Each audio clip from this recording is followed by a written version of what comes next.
தமிழ் தாய் வாழ்த்து தான் முதன்மையாக பாடப்படுது. கல்வி நிலையங்களுக்குள்ள இதை கொண்டு வரக்கூடாது என்பது நம்மளும் சொல்லியிருக்கிறோம், அறிவுறுத்திருக்கிறோம். தேவையில்லாத சர்ச்சையை கிளப்பும். சார், அனுமதி சுந்தரம் பட்டமளிப்பு தமிழ் தாய் வாழ்த்து 3 நாளாக பாடப்பட்டு தமிழ் தாய் வாழ்த்து புறக்கணிக்கப்பட்டது.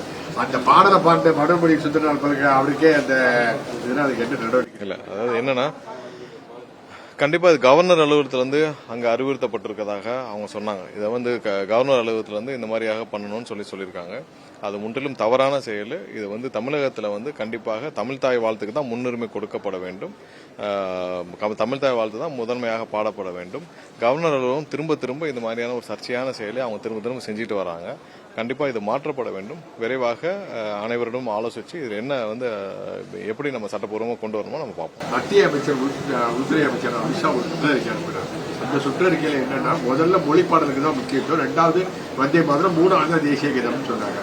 ஆனா இந்த நடைமுறை எங்குமே தமிழ்நாட்டில் பயன்படுத்துறதே இல்லையா? இல்ல, தமிழ்நாட்டில் தமிழக அரசு சார்பாக அனைத்து நிகழ்ச்சிகளையும் நம்ம வந்து தமிழ் தாய் வாழ்த்து தான் முதன்மையாக பாடப்படுது.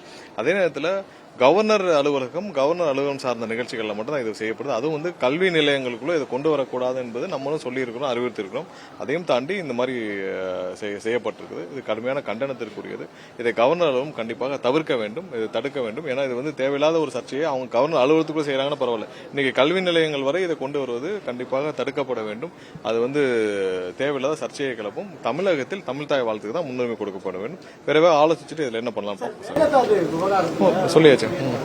மத்திய அரசு வந்து தமிழ்நாடு பாண்டிச்சேரியுடைய அனுமதி பெற தேவையில்லை அப்படின்னு சொல்லி ஒரு விளக்கம் கொடுத்து டீடைல் ப்ராஜெக்ட் ரிப்போர்ட்டுக்கு தான் சொல்லியிருக்காங்க. இன்னும் முழு ஆர்டர் வரட்டும், வந்தோடனே பார்த்துக்கலாம்.